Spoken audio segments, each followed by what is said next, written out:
Terjebak banjir, pengendara nekat terobos luapan air di jembatan Waimer, Serang bagian timur. Puluhan kendaraan terpaksa menerjang banjir untuk sampai ke seberang jembatan Waimer, Kecamatan Teluk Waru, Kabupaten Serang bagian timur. Pasalnya jembatan yang menghubungkan area itu telah ambruk pada Sabtu 8 Maret 2025.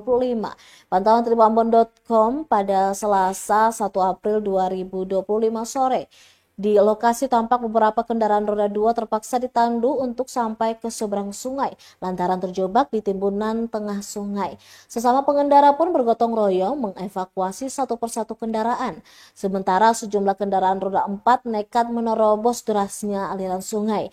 Tak jarang beberapa di antaranya harus tertahan di badan sungai lantaran tak bisa menembus derasnya sungai.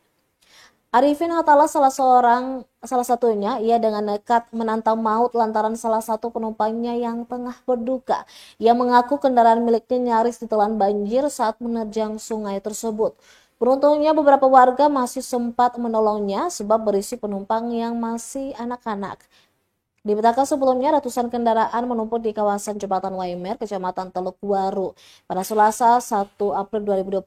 Penumpukan itu terjadi lantaran hujan deras yang mengakibatkan banjir lebat sejak pukul 12 waktu Indonesia Timur hingga kini.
Download Tribun X sekarang, menghadirkan lokal menjadi Indonesia.